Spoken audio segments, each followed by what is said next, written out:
வாழ்க வளமுடன், சுகம் சூழ்க. நற்பவி நற்பவி நற்பவி. இறைவனோடு இணைந்திருப்போம்.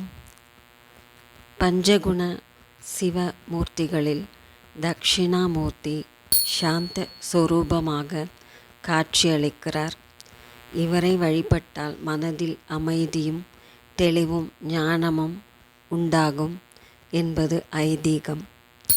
மாணவர்கள் இவரை வழிபட்டால் கல்வியில் சிறந்து விளங்க முடியும் என்பது ஐதீகம்.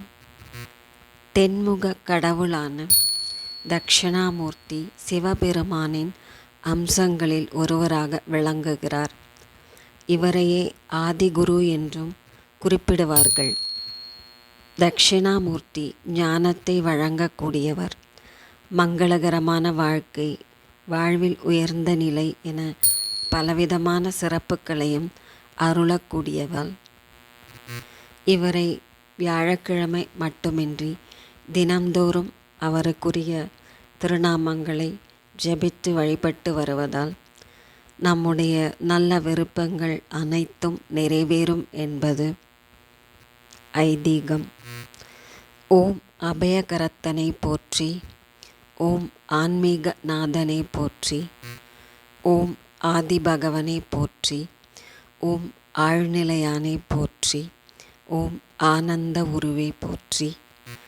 ஓம் ஒளிப்பிழம்பே போற்றி. ஓம் ஓங்கார நாதமே போற்றி. ஓம் கலையரசே போற்றி.